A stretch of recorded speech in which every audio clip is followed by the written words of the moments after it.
smashed window, complete with rock inside. Beahisa is a YouTuber, passionate about learning new skills and experimenting with all kinds of projects. From making money online and flipping cars for profit to teaching others how to do the same. About a month ago, he decided to take on something completely new, building a microcar camper from scratch despite having no prior experience, and then taking it out to camp in a remote forest. The first video went well, focusing on constructing the camper and making it functional and comfortable. But in the second video, things took a serious turn. After completing the build, he finally took it out for its first camping trip, and that's when everything became genuinely terrifying. Because this chair sits so low to the ground, it gives me plenty of headroom. And the sitting position, it almost feels like you're in a hammock. It's genuinely comfortable. This thing is a throne fit for kings. Plus, it also folds up, which is pretty great. Now, I've purchased some other vital gear that will help get me through the harsh Sierra Nevada winter, but I'll have to show that to you once we're in the mountains. Just kidding. A couple more modifications, like this luxurious state-of-the-art paper towel holder, and I also attached some mounting points that connect to the ones that are already built into the car, just so the shelf doesn't move around when I'm driving, and then a couple bungee cords to hold the items inside the shelves. With the camper finally complete, it was time to find a place to test it. Beahisa's plan was simple. Head to a cold, snowy area to see if the microcar could handle the harsh conditions it was designed for. That is just unreal. I brought along some window covers, so let's get those up. I even got one for the moonroof in case the ops are in creative mode. The only windows I won't be fully covering are these front ones, and that's because I'm going to keep them slightly open. But I do have this mesh that I'll be putting over them, which will still offer some privacy, and it'll keep the bugs out. Car's been off for about 20-30 minutes and it is getting pretty cold. So for my heating solution, I've purchased this Korean butane powered heating device that a lot of people on the internet recommended. It's actually like fully Korean. There's not a lick of English on here. Okay, I'm not gonna lie, I'm a little sussed out with butane burning inside of a car. So I'm going to use it sparingly and only when I'm awake. I brought this gas monitoring device. It should alert me if things get a little toxic in here. Now, to make sure I don't die from a fire, I did install a fire extinguisher in here. He cooked a few meals, ate, and everything seemed to be going smoothly. There wasn't a single person in sight, and the quiet, snowy landscape made him feel like he could truly embrace this new lifestyle, something completely different from what he was used to. After finishing his food, he got into bed, ready to sleep. He turned off the cameras, assuming he'd wake up in the morning having successfully completed the challenge. But things changed, and very quickly, into something that, even to this day, he still can't fully explain. Hey! Hello, who is this? Can I help you? Hey! What can I do for you? Open the door!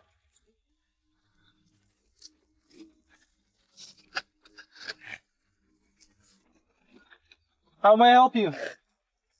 Open the door! I'm not going to be able to do that. Hey, what are you doing?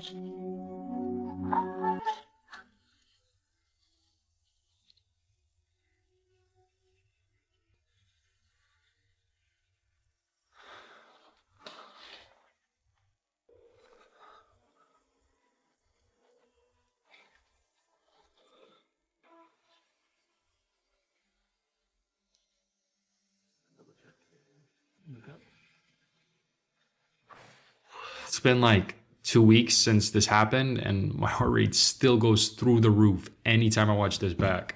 What you can't really see in this video is that the car that drives up and starts honking actually first fully blocks in my car. Someone comes out of the car with a flashlight fully just blinding me, so I can't really see what's going on outside. And if you remember, my windows are cracked open, so I try to speak to him and he's just not responding. It's dead silence. He then suddenly starts banging on the window, yelling at me to open the door. He even goes for the handle of the door. And man, once I heard the aggression in his voice, My heart just fully sank. I realized that this was not a friendly encounter, so I reached around from the back and started up the car. I slide in the driver's seat. He gets even more aggressive, starts banging on all my windows, continues yelling at me to open the door. At this point, it got a lot colder, so the snow underneath the car is more frozen. My wheels are spinning in place, not catching traction. He's still blinding me with his flashlight. He aggressively rips off my mesh bug net, keeps banging the window harder and harder until he fully breaks it in.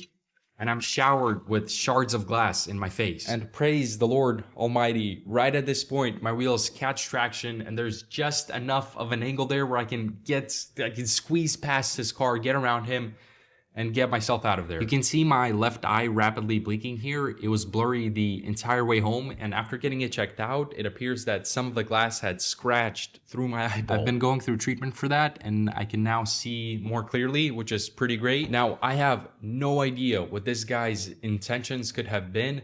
My mind goes to maybe he lived in the area, saw my car, thought I was up to no good, but then why block me in and smash through my window instead of just... For a first camping trip, things escalated incredibly fast. No one can really explain why the man acted so aggressively instead of approaching calmly and talking first. Who reacts like that? Fortunately, Beahisa was left with only a small scratch to his eye, but it could have been far worse. He could have lost his vision, all because he spent one night camping on public land in the middle of nowhere. Now, about the authenticity of the incident. Was it staged? I genuinely don't think so. He had no reason to fabricate something like this.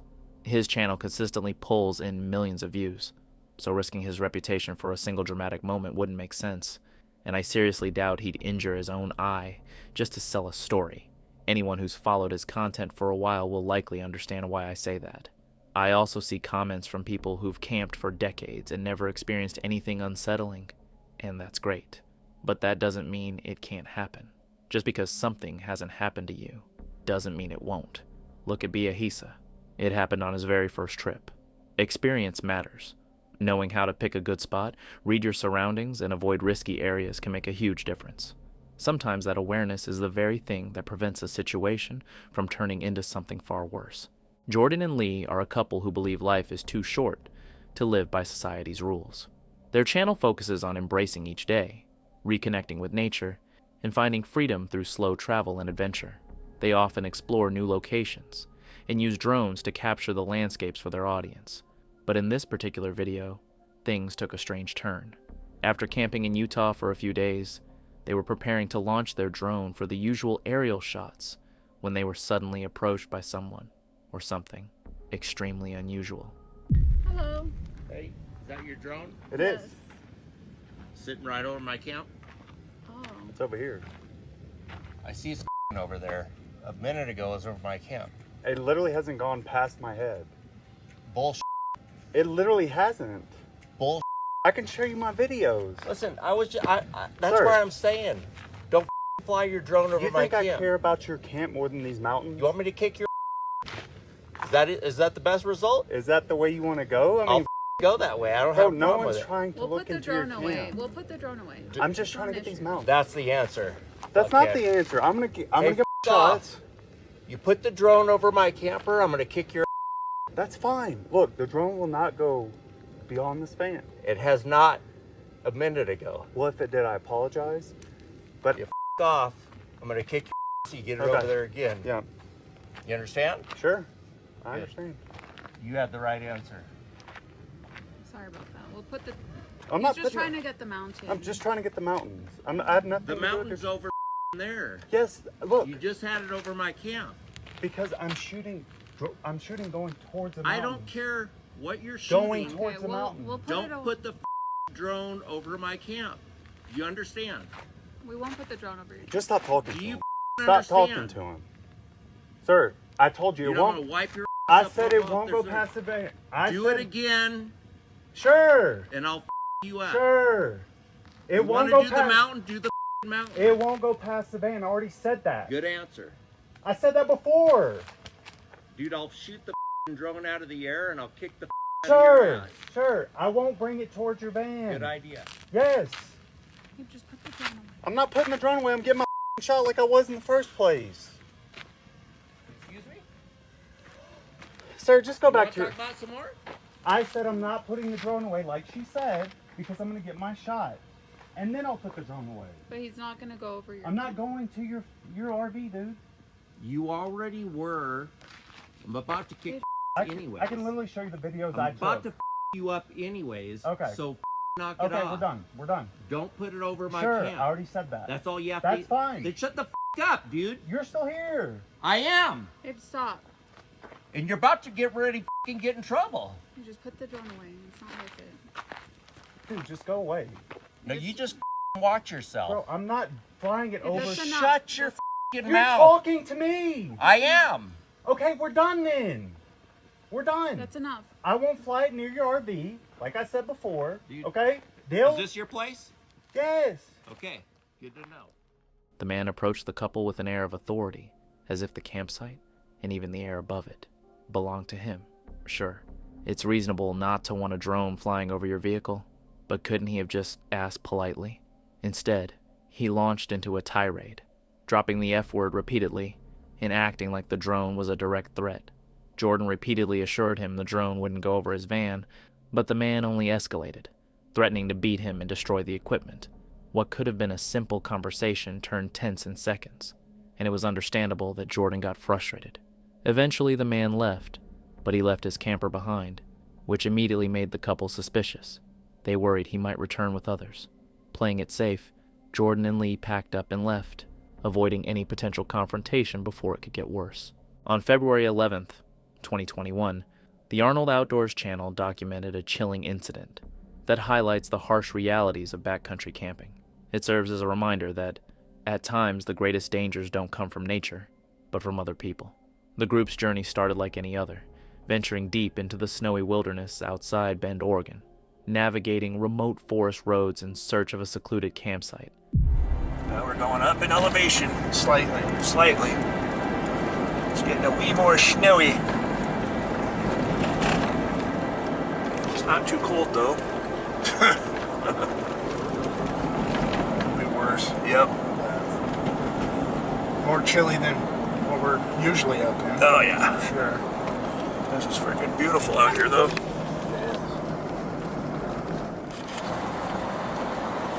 Searching for a spot.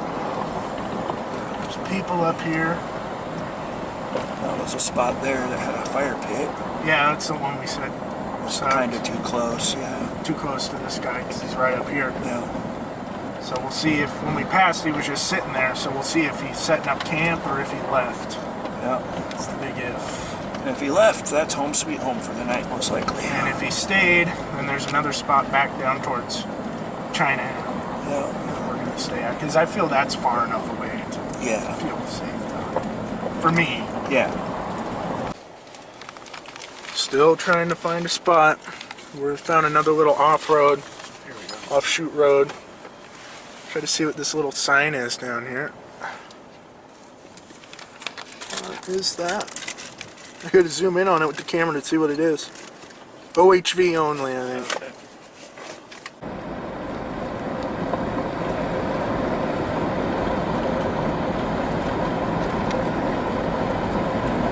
And more traveling. More sagebrush. And it's officially really friggin' dark now.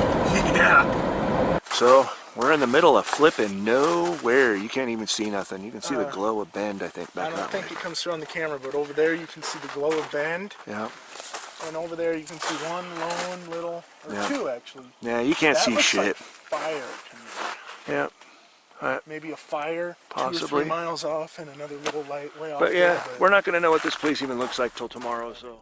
After some trial and error navigating the dark, winding back roads, the group finally stumbled upon a quiet, untouched clearing surrounded by pine trees, completely isolated from other campers or any signs of civilization. Cold and remote, it was the perfect spot for a winter retreat. Their first night was calm and serene.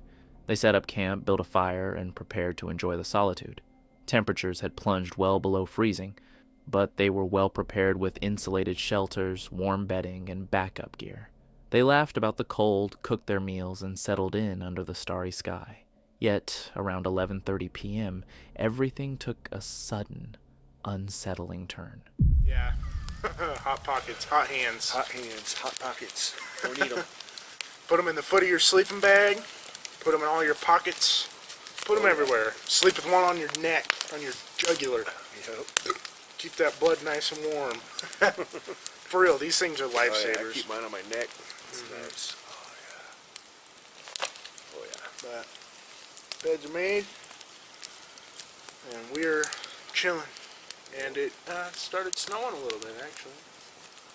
It's microscopic, but it is technically snowing. Oh, that's really big.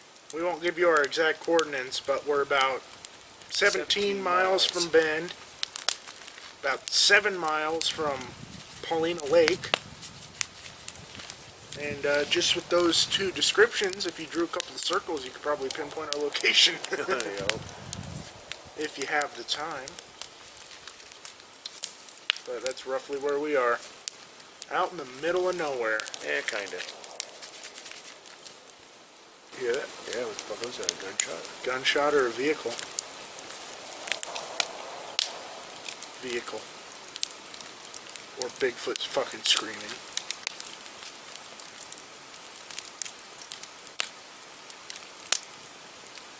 Clear as day, dude. Sound like a vehicle on a gravel road. Probably caught it on the camera.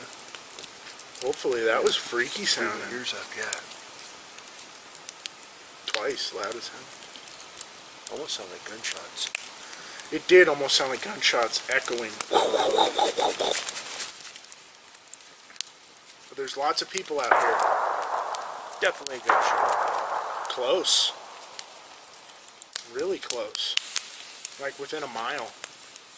Probably within fucking half a mile. It sounds like a 22, and it sounds like it's coming from that way. Sounds like it's coming from behind you.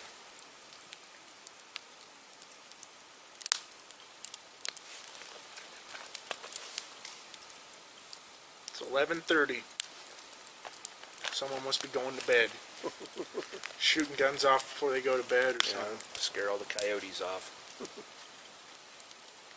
Sounded like a 22 to me. Kinda, yeah. Cracky, snappy. Or a handgun. Yeah. Might have been a 9. Yeah, but, yeah, maybe. Just seemed too snappy. It's really close, though. Like, Yeah, normally I would answer, but... yeah. Gunshots echoed through the distance, soon accompanied by the unmistakable rumble of an approaching vehicle.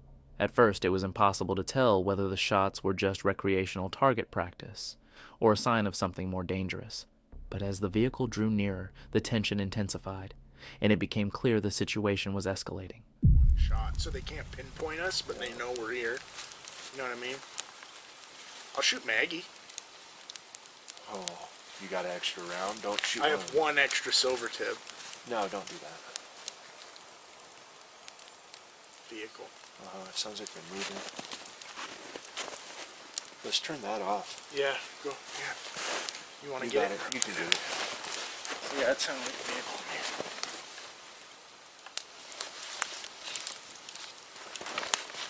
It's revving up. Wow. Oh.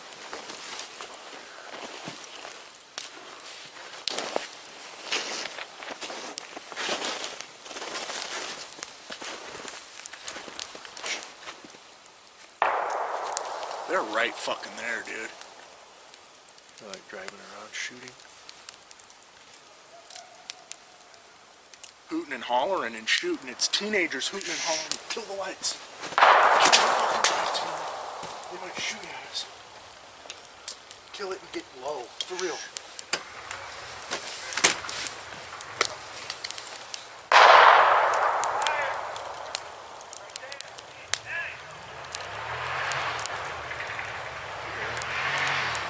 Fire. Where? It's like, fire, don't fire. God dang, right there. No. I'm pretty sure he said fire. The one dude said where, and then he said, God dang, right there. Yeah. Pointing towards like our a fire. Yeah. Like they saw our fire.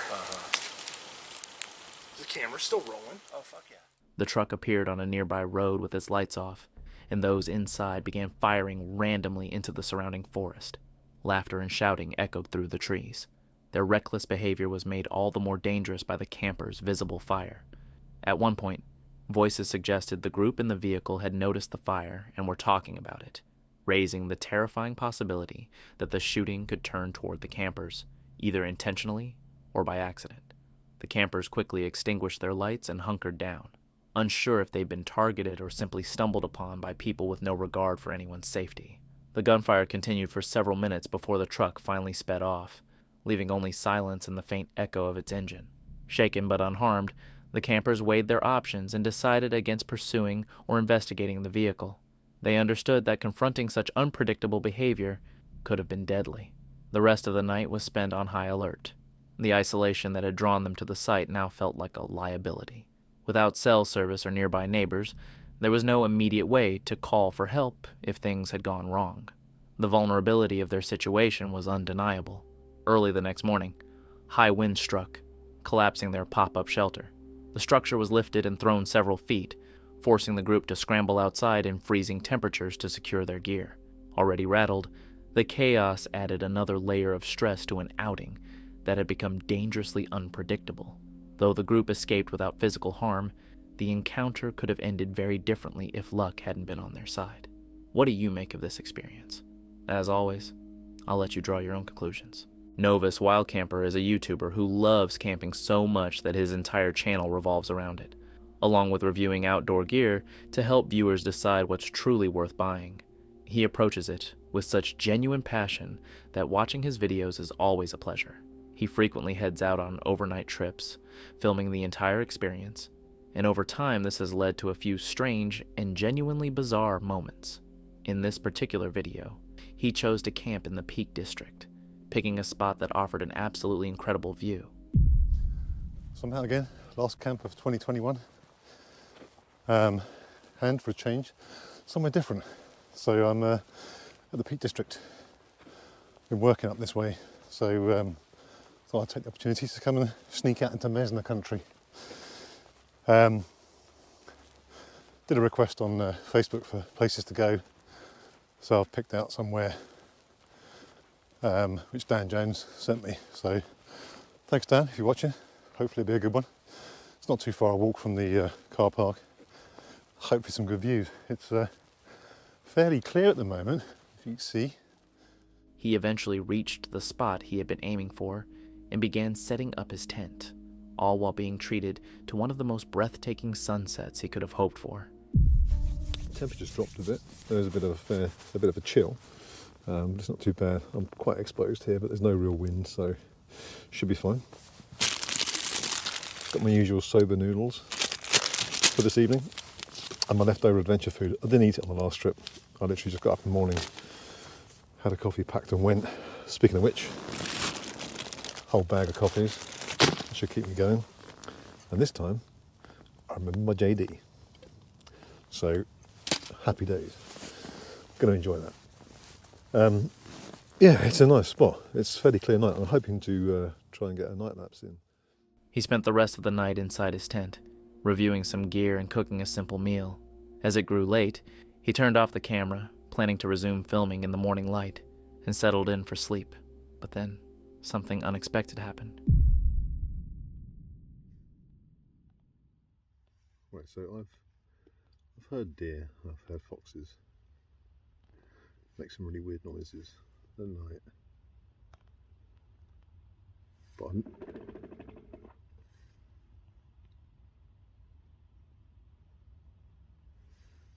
I don't know if you heard that. Not sure if the camera picked it up, but God knows what it is. It's quite a weird guttural sound. I'll try and boost it on the edit, see if you can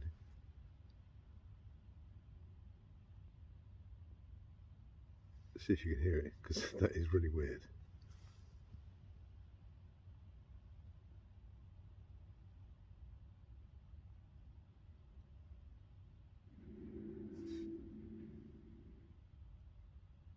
Did you hear that? That's quite eerie. It does not sound like a deer. Definitely doesn't sound like a fox.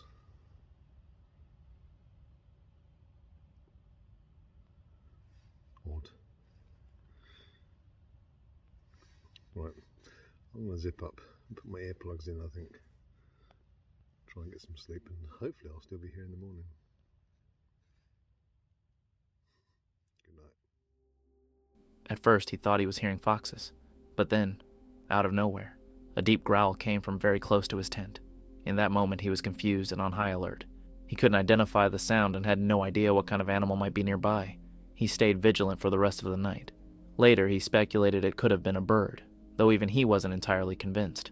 Viewers in the comments suggested other possibilities, including a large cat, like a mountain lion, a thought that made the encounter even more terrifying. Some locals claimed similar sightings in the area before, adding another layer of mystery. In the end, he remained safely inside his tent. Nothing else happened. After a tense stretch of time, he eventually managed to fall back asleep, and woke to the morning light still unsure of what had been lurking outside his tent the night before. The YouTube channel, Wander with Vickers, is run by a couple who have embraced a nomadic lifestyle, often camping directly from their vehicle while exploring the scenic landscapes of the UK. Their content, typically, highlights peaceful outdoor experiences, minimal impact camping, and capturing the quiet beauty of nature. But during a trip through Snowdonia, Wales, their journey took a disturbing turn.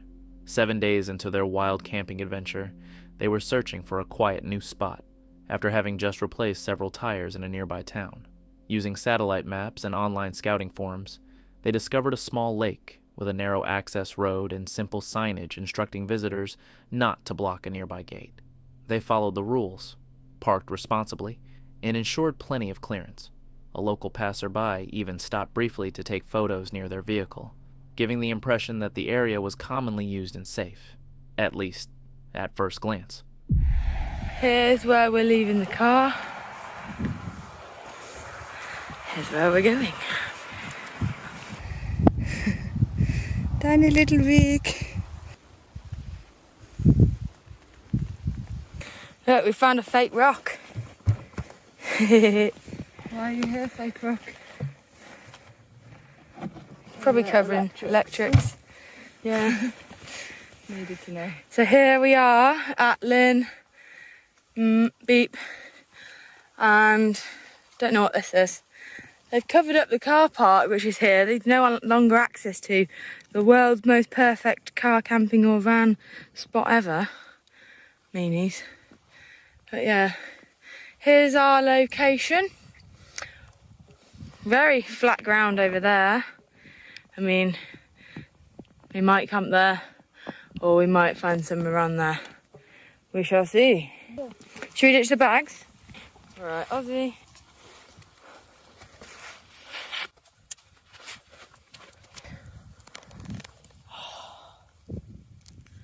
Oh my god, that feels so nice to take the bag off. I feel like a partial hunchback, I mean, not hunchback. Okay, the dogs can have a little bit of freedom because we've been through a million gates and there is a wall over here, fence. All the cows and the sheep are being kept over there. So one place is right here, we can put it, or we're just going to check just up here as well. I've quadruple checked about the animal situation and no animals can get in here, they're all fenced out, so it's good.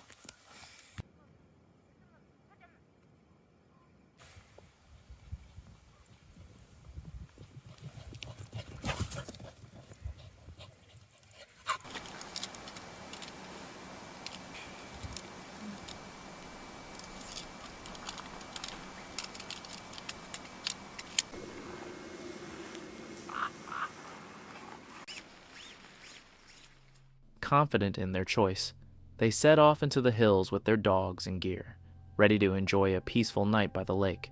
The landscape was breathtaking, the skies clear, and even the occasional sheep being herded nearby at sunset did little to disturb the calm. At first, the evening passed uneventfully, and they went to bed unaware that the serenity of the night would soon give way to chaos. The next morning, as they returned to their vehicle, the mood shifted instantly. So coming back from the car, from our camp, I have 4 flat tyres and a smashed windscreen and a smashed window, complete with rock inside.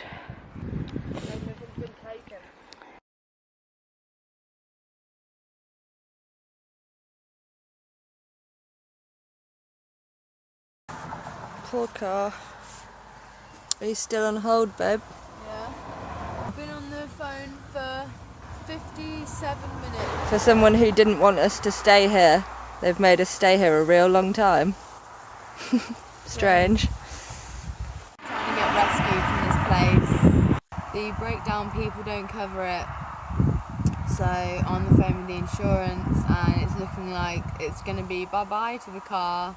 It's going to have to get scrapped, and I'm going to have to make a claim.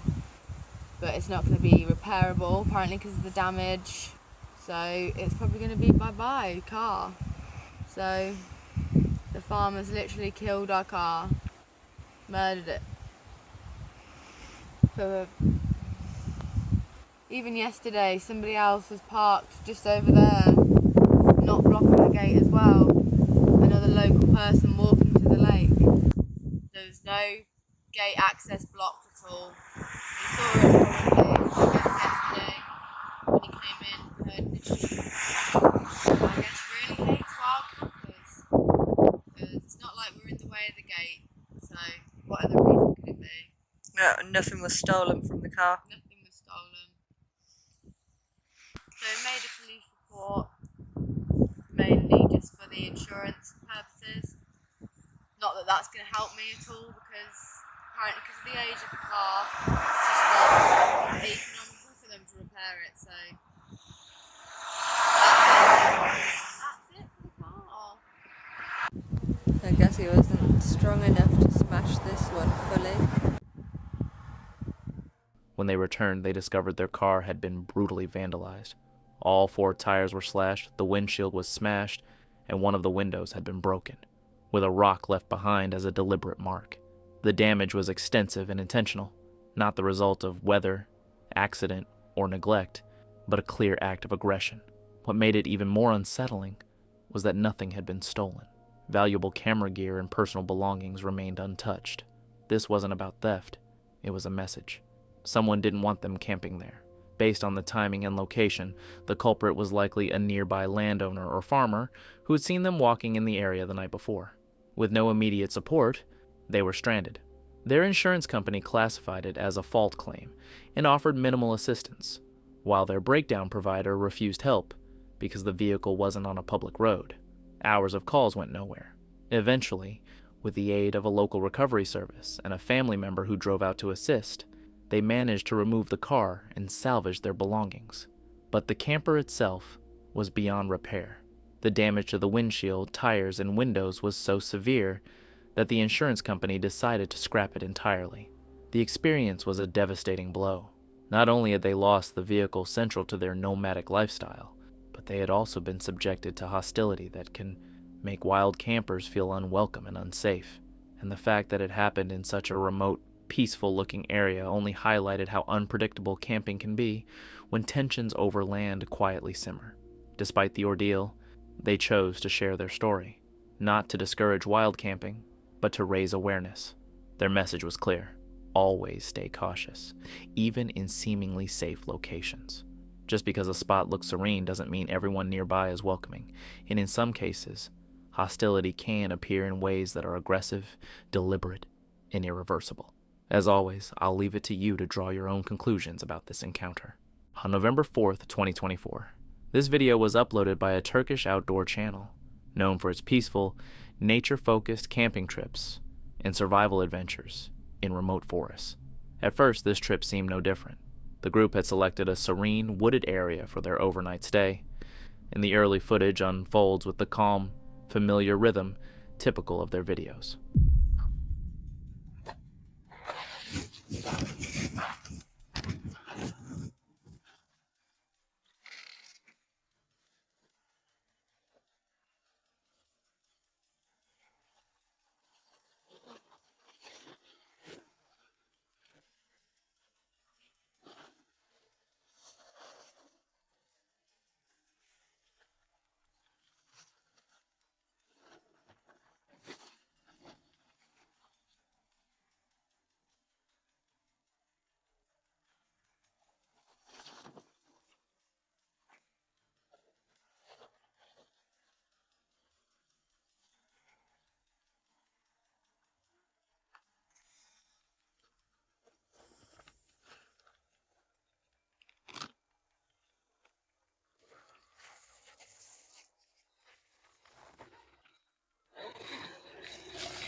They went about the familiar tasks of setting up the tent, gathering firewood, cooking, and settling in as the sun dipped below the treetops.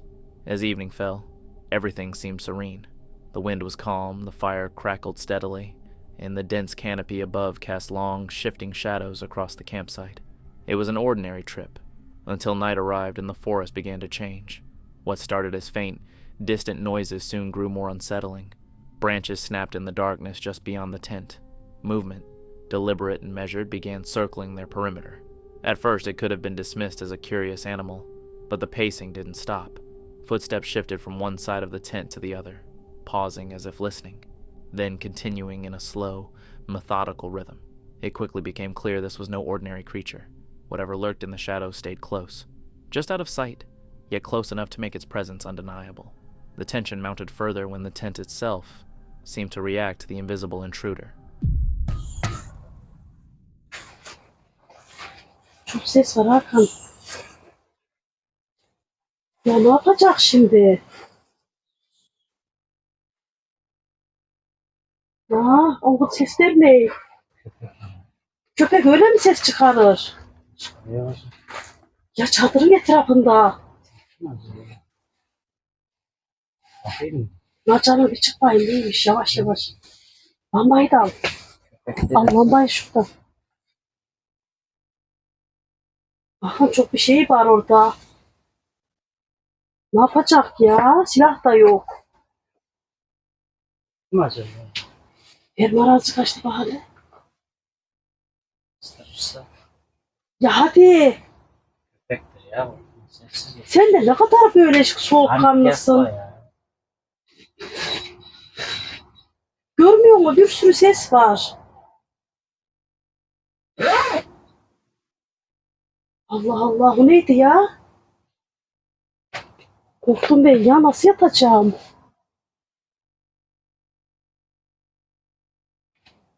Köpektir ya. Ya köpek olur mu? Öyle mi yapar? Bayağı bir sürü ses de. Evet. Ayırmıyor olur mu? Bir şey var.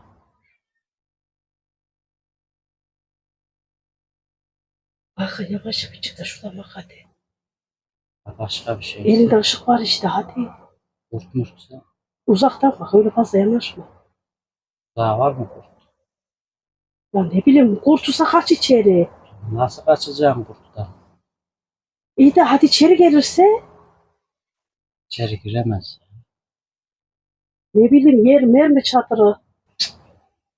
Ama çok ses var. Domuz mu? Ya hiç böyle görmedim ben. Korktum ya, bir hoş oldum.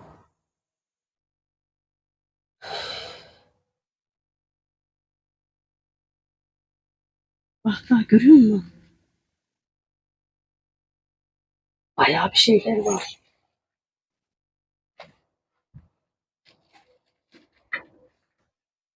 Hakan ışığı söndürek mi? Hakan!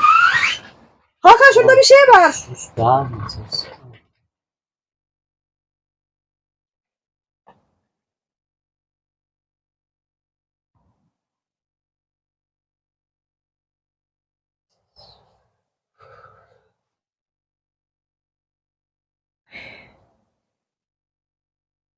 Elim ayağım titriyor.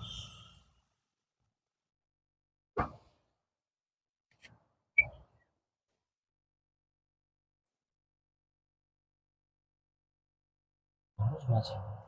Ya bilmem ben, çadırla ne oynuyor? The tent fabric bulged and rippled, as if something had brushed or pressed against it. The movement wasn't frantic or accidental. It was subtle, deliberate, intentional. Even with their extensive outdoor experience, the campers felt a growing unease. The forest, so welcoming in daylight, had transformed into something alien and hostile. There was no visible threat, no eyes in the darkness, no figure lurking between the trees, only sound and pressure. That absence of clarity made the encounter all the more unnerving. The human mind, left without answers, instinctively begins to fill in the blanks. Hours pass in a haze of heightened alertness. The pacing continued intermittently, each return just as slow and deliberate as the last.